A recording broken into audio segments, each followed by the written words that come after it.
บอกความจริงให้ฟังกับสิ่งที่เขียนลงไประบายความรู้สึกข้างในเหตุใด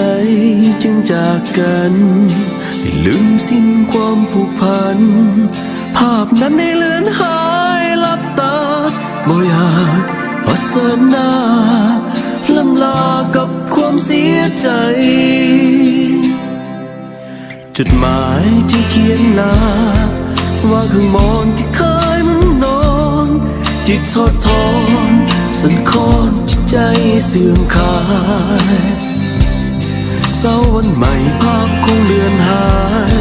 เฮาเองคงใกล้ลับตาเมื่อเขานั้นตื่นขึ้นมา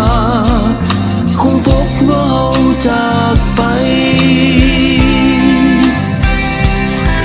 บ่จะเห็นสายตาจ้องมองตอนเดินจากไปคราบน้ำตาที่คอยลินไหลบ่อยากจดจำบ่อยากซับน้ำตาบอกใจ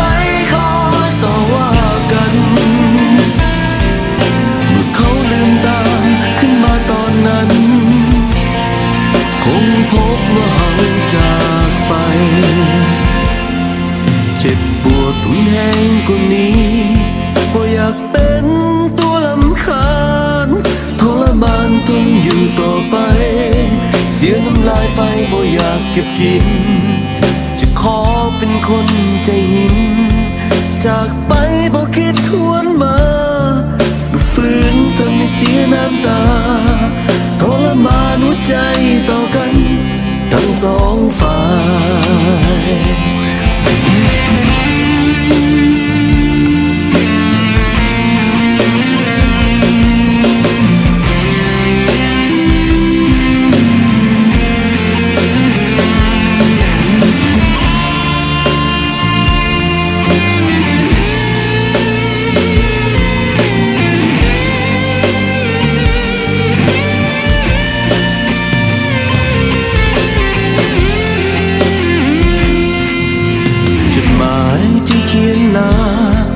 ว่าข้างมอนที่เคยมันนอน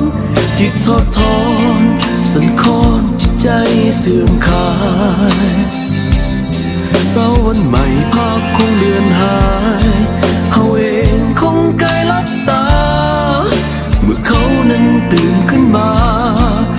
คงพบว่าเฮาจากไปบ่จะเห็นสายตาจ้องมองตอนเดินจากไปคราบน้ำตาที่คอยลินไหลบ่อยากจดจำ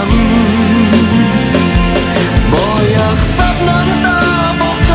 คอยต่อว่ากันเมื่อเขาลืมตาขึ้นมาตอนนั้นคงพบว่าเฮาจากไป